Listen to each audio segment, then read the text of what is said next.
Subscribe to our YouTube channel and press the bell icon to get the latest updates.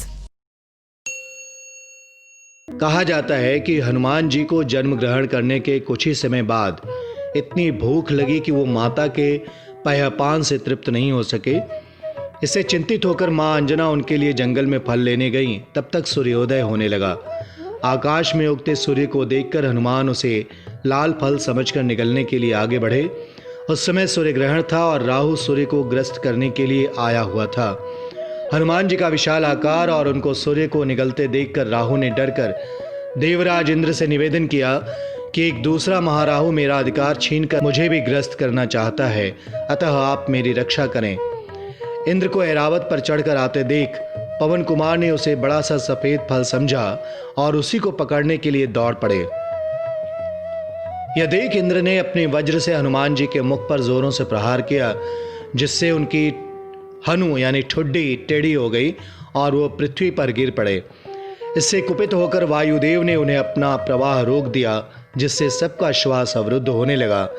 यह देखकर ब्रह्मा जी ने हनुमान जी को पूर्ण स्वस्थ कर उन्हें अमरत्व प्रदान किया और अग्नि जल वायु से अभय प्रदान किया। इस प्रकार हनु के टेढ़ी हो जाने की वजह से आंजनेय कहलाए। उस समय सूर्यदेव ने भी हनुमान जी को विद्या दान देने का वर दिया। कुछ समय बाद सूर्यदेव का हनुमान जी को शिक्षा देने का क्रम शुरू हुआ, परंतु सूर्यदेव की शिक्षा देने की शैली बड़ी ही विचित्र थी। वाल्मीकि रामायण के अनुसार हनुमान जी माता के आदेश से सूर्यदेव के पास अध्ययन के लिए गए। सूर्यदेव ने इसे बालक का खेल समझकर टाल मटोल किया और कहा कि मैं तो एक जगह स्थिर नहीं रहता हूँ, उदयाचल से अस्ताचल की ओर जाता हूँ। पढ़ने पढ़ाने के लिए गुरु शिष्य का आसन पर आमने सामने बैठना आवश्यक है, अतः पढ़ाना संभव नहीं। हनुमान जी तो ज्ञान के पिपासु थे। उन्होंने कहा, मैं आपके अतिरिक्त किसी और से विद्या ग्रहण नहीं करूंगा।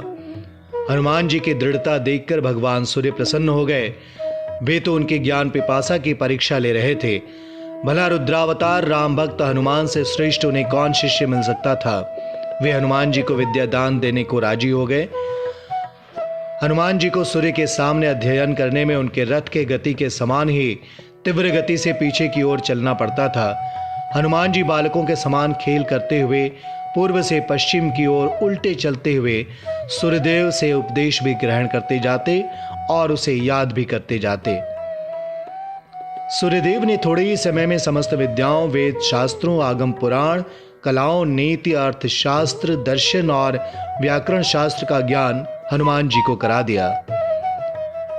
इस कारण हनुमान जी समस्त विद्या, छंद और तपोविधान में बृहस्पति के समान हो गए। ऐसा अद्भुत और आश्चर्यमय अध्ययन अध्यापन ब्रह्मा, विष्णु, महेश, इंद्र जैसे देवताओं और लोकपालों ने कभी नहीं देखा था। वाल्मीकि रामायण में स्वयं भगवान श्री राम लक्ष्मण जी से हनुमान जी के व्याकरण ज्ञान की भूरी भूरी प्रशंसा करते हैं और कहते हैं, जिसे ऋग्वेद की शिक्षा न मिली हो, जिसने यजुर्वेद का अभ्यास न किया हो और जो सामवेद का विद्वान न हो, वो ऐसा सुंदर बोल ही नहीं सकता। निश्चय ही इन्होंने संपूर्ण व्याकरण का अनेक बार अध्ययन किया है, क्योंकि बहुत बोलने पर भी इनके मुख से कोई अशुद्धि नहीं निकलती। यही कारण है कि हनुमान चालीसा में हनुमान जी को जय हनुमान ज्ञान गुण सागर कहा गया। Subscribe to our YouTube channel and press the bell icon to get the latest updates.